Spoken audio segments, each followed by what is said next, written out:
Du. Du.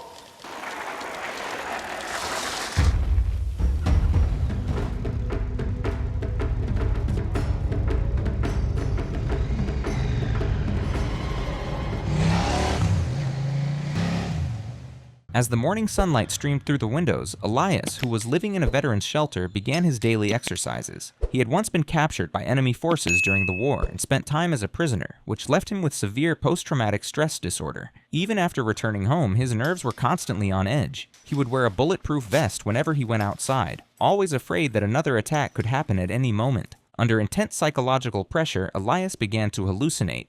Although his neighbors had moved out a week earlier, he still heard their voices at night and even drilled holes into the walls so he could spy on them. The shelter manager eventually lost patience and urged him to seek professional psychological treatment. However, Elyas reacted angrily and refused, believing he didn't need help. He packed his belongings and left the shelter. Fortunately, his former comrade Jan couldn't stand seeing him live in such misery and recommended him for a job as a bodyguard for a wealthy Middle Eastern family living in a villa. Elyas initially wanted to decline, but with nowhere else to go, he reluctantly accepted the offer. The following morning, Elyas arrived at the villa where he would be working and stood at the front gate alongside 3 other guards. The employer, Jamal, walked up calmly and introduced everyone to the people they were assigned to protect, Amina and her daughter, Noor. However, Noor immediately showed hostility toward Elyas, mocking his worn-out clothes when they first met. Only after Jamal firmly told her not to be rude did she reluctantly shake Elyas's hand. Even so, Elyas didn't care about making friends. His only goal was to do his job as a bodyguard. After the introductions, the guard captain took Elyas to his room and installed an app on his phone that connected to the villa's surveillance system, allowing him to monitor every corner of the property. With that, Elyas officially began his new job. He later climbed onto a high chair and watched Amina swimming in the pool, impressed by the advanced technology and luxurious environment. Not long after, Amina approached Elyas, led him to the kitchen, and told him that he would be responsible for protecting Noor. Noor clearly wasn't easy to deal with, but after Amina left, she fed meat to the villa's black dog. Seeing this gentle moment made Elyas realize that Noor actually had a kind side. However, when he turned around, he noticed 2 other guards whispering to each other in secret. Feeling uneasy, Elyas called Jan and told him about the suspicious behavior. When Jan said he didn't know those guards either, Elyas expressed concern that they might be planning something. Jan warned him not to act impulsively, reminding him that this wasn't a battlefield, and that he should report anything suspicious to the police instead. The strange incidents didn't stop there. The next day, while Elyas went out to collect deliveries, Noor unexpectedly rode her bike outside the villa. Both of them soon noticed 2 suspicious individuals on a motorcycle waiting by the roadside. Sensing danger, Elyas dropped to one knee and placed his right hand behind his back, pretending he was about to draw a gun. This act seemed to scare the 2 strangers, who quickly rode away without looking back. Elyas carefully observed them and noticed a diamond-shaped tattoo on the back of one man's hand, clearly marking them as dangerous people. The incident was quickly reported to Jamal, who became furious and called all 4 guards together. He strictly ordered them to never let Noor and Amina leave the villa. This made Elyas uneasy, as he couldn't understand why Jamal was keeping them confined like birds in a cage. Still, he didn't question Jamal directly and instead went to talk with the guard captain. Elyas warned that the 2 suspicious men would likely return and that they needed to be prepared. The captain agreed, opened the weapons locker, and handed Elyas a pistol. That night, Elyas stepped outside to smoke and relax. He happened to see Noor alone, stargazing. Whether she felt grateful for what happened earlier or simply lonely, she decided to share her observations with him. This caught Elyas's interest, since he had been a paratrooper and knew a lot about astronomy. After adjusting the telescope, he pointed out more constellations, which made Noor admire him even more. From that moment, the distance between Elyas and Noor began to grow smaller.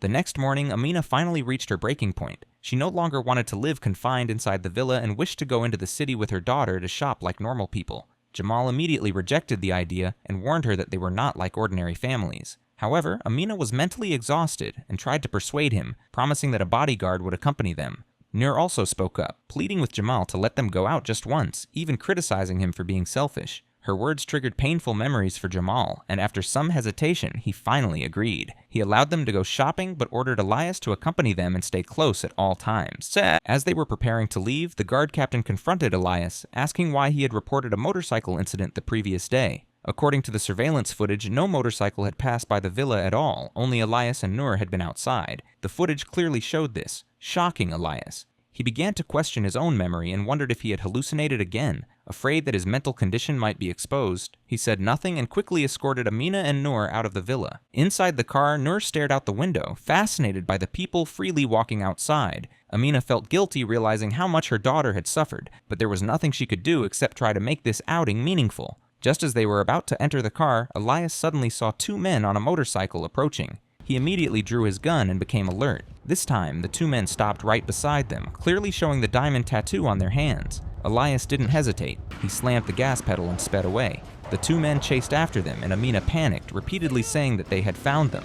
Using his driving skills, Elyas managed to cross an intersection and block the pursuers, successfully bringing Amina and Noor back to the villa safely. Afterward, Elyas could no longer hold back. He confronted Noor, who was packing her things, and questioned her about the motorcycle riders and why Amina was so frightened. Knowing she couldn't hide the truth anymore, Noor finally explained everything. She revealed that she was the daughter of a Middle Eastern prince. Although she once lived a luxurious life, her father planned to marry his 13-year-old daughter to a man over 50 years old for political reasons. The man already had multiple wives and many children and didn't care about her feelings. Amina couldn't accept this and contacted Jamal's younger brother, secretly fleeing with Noor to France to seek political asylum. After hearing the truth, Elyas realized he had been pulled into a dangerous situation. Enraged, he confronted Jamal, pulling out a gun and demanding answers. But before Jamal could respond, a bullet suddenly struck his head, killing him instantly. Immediately afterward, a storm of bullets poured into the villa, forcing Elyas to take cover behind a window. He saw a large group of mercenaries storming the property. The villa's guards tried to fight back, but were quickly overwhelmed and killed one by one.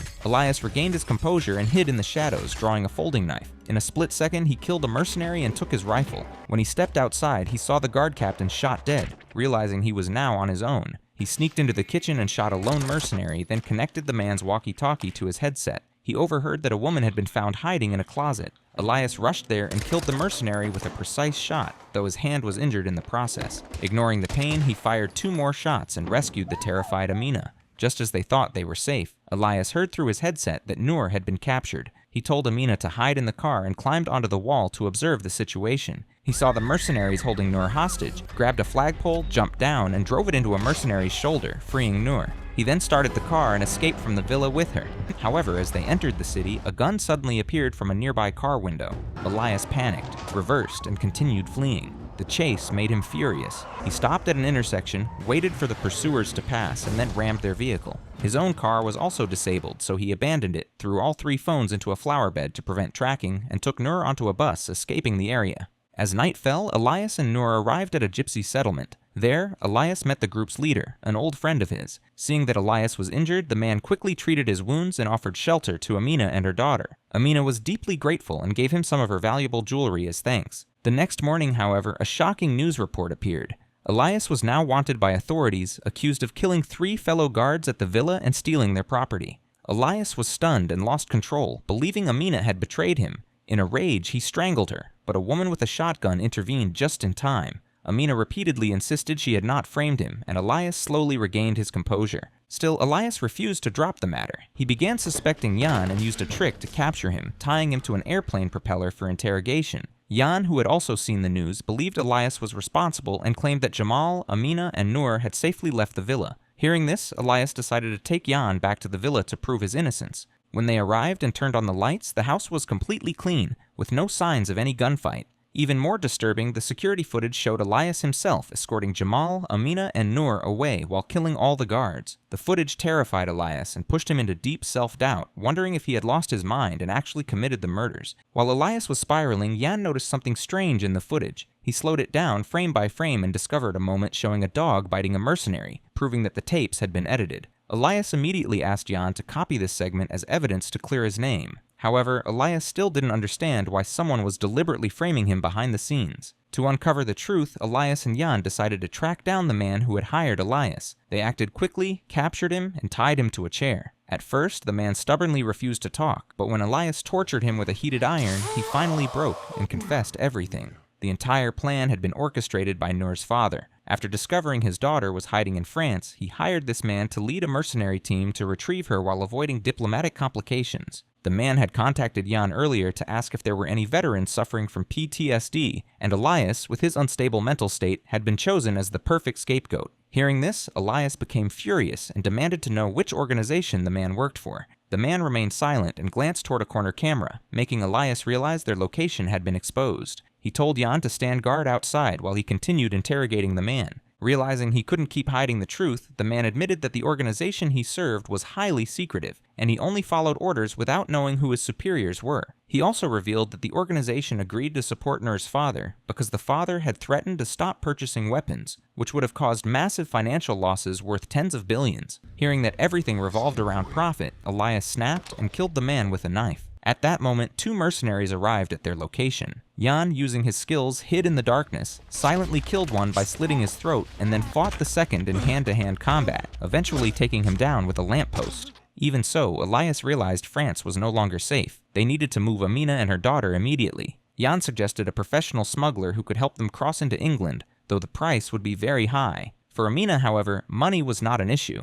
Elyas opened his backpack, which was filled with cash and cryptocurrency for emergencies. Jamal had already prepared fake passports, so the 4 of them quickly left in the night, heading toward the border. While driving, Elyas noticed an RV closely following them, which immediately put him on alert. He quietly increased speed and told Jan to throw away his phone. However, the RV soon overtook them and continued on its way, making Elyas think he had been overly cautious due to prolonged stress.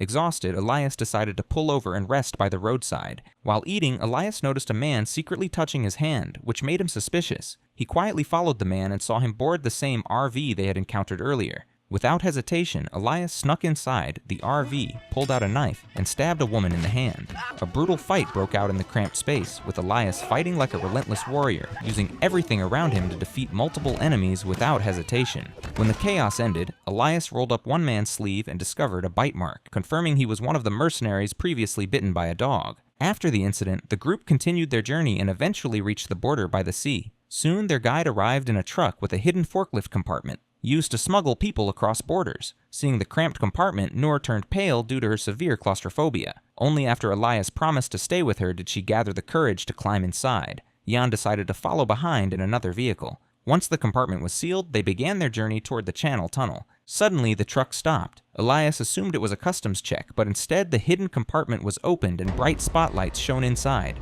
Noor immediately sensed something was wrong, but it was too late. Amina was shot instantly. 2 mercenaries fired wildly into the compartment, Noor was dragged into another vehicle, and Jan was also captured. Sometime later, Elyas woke up surrounded by thick smoke. He removed his bulletproof vest and quickly drove the truck forward, watching another vehicle burn in a massive explosion. Meanwhile, the mercenary leader discovered that one body was missing and realized Elyas had escaped. Knowing he likely wouldn't survive, Jan told the mercenaries Elyas's past. Years earlier on the battlefield, Elyas's close friend had been captured by the enemy. To save him, Elyas voluntarily surrendered. A month later, the army only found Elyas exhausted in a mass grave, with his friend's severed head beside him. No one knew what Elyas had endured during that time, only that he developed severe PTSD and could no longer function normally as a soldier. The mercenaries' actions reignited Elyas's suppressed rage, and they now realized they had awakened a ruthless killing machine. The mercenary leader initially dismissed the story, but after checking Elyas's combat record, he understood he was facing a terrifying opponent. He executed Jan immediately and ordered all his forces to mobilize, preparing for a decisive battle. Meanwhile, Elyas had no idea what had happened. He sought out a former comrade for help and used a tablet to gather information about the building where Nur's father lived. He planned a paragliding infiltration. Elyas's friend didn't ask many questions and took him into the air as night fell. Strong winds pushed Elyas out of the aircraft, but he quickly stabilized and prepared for the mission. He dove toward the building, opened his parachute, and landed safely. After landing, Elyas assembled his weapons, put on night vision goggles, and began moving through the floors, using a special firearm capable of shooting around corners. Elyas destroyed the security cameras and used the surveillance system to locate Nur's room. He moved through the stairwell, quietly avoiding and eliminating guards who were busy checking the cameras. With 2 precise shots, he took down 2 guards before they could react. Using a security card taken from one of them, he opened Nur's room and found her inside. Just as they were about to leave, a loud alarm blared and heavy steel barriers sealed the building. Elyas immediately realized a large-scale battle was about to begin. He told Nur to stay close and rushed her into the elevator, but the system was locked and wouldn't move upward. Nur remembered there was another path to the roof through her father's room, so Elyas lifted her onto his back and headed in that direction. They were heavily pursued, fighting while retreating. Elyas entered a room that looked like a museum, where large groups of guards flooded in and opened fire. Under the intense gunfire, Elyas calmly fought back, throwing a stun grenade that turned the tide and wiped out the enemies. He then escaped back into the elevator and reached the floor where Nur's father was located. Checking the surveillance screen, Elyas saw 3 guards standing outside the door. He carefully positioned himself and eliminated all 3 with 3 precise shots. Knowing the danger wasn't over, Elyas activated the fire suppression system with a lighter, creating a thick mist for cover. He told Noor to remain in the elevator while he cleared the area. After the firefight ended, Elyas returned to pick up Noor so they could continue forward. Suddenly, a large man appeared and knocked Elyas down with a fire extinguisher. The two fought intensely in the water from the activated fire suppression system. Despite his past trauma, Elyas was in peak condition and determined to defeat the powerful attacker to protect Noor. In her panic, Noor spotted a knife nearby, gathered all her courage, and stabbed the man in the shoulder. The pain forced him to release Elyas, who immediately used the fire extinguisher to knock him down. Enraged, Elyas repeatedly slammed the extinguisher into the man's head until Noor screamed for him to stop. Elyas then hugged Noor and covered her eyes so she wouldn't have to witness the violent scene.